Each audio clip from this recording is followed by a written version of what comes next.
You think you are a good person. You think that if someone ordered you to torture an innocent stranger, you would refuse. You are wrong. Science proves that 65% of you would kill a man just because a guy in a lab coat told you to. In 1961, a psychologist named Stanley Milgram conducted the most terrifying experiment in history at Yale University. He wanted to understand how the Nazis could commit such atrocities.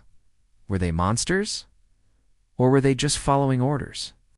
He recruited normal Americans, teachers, bus drivers, dads, put them in a room with a scientist and a machine, told them to give electric shocks to a stranger in the next room every time he answered a question wrong. The shocks started small, 15 volts.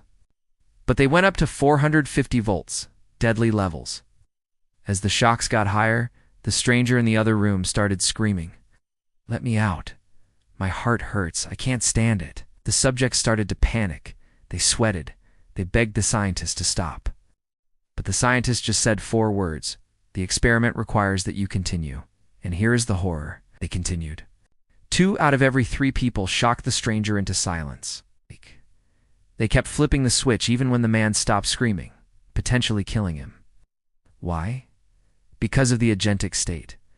When we are in the presence of authority, our brain switches off our morality. We become biological robots. We don't feel responsible. We think, "I'm just doing my job."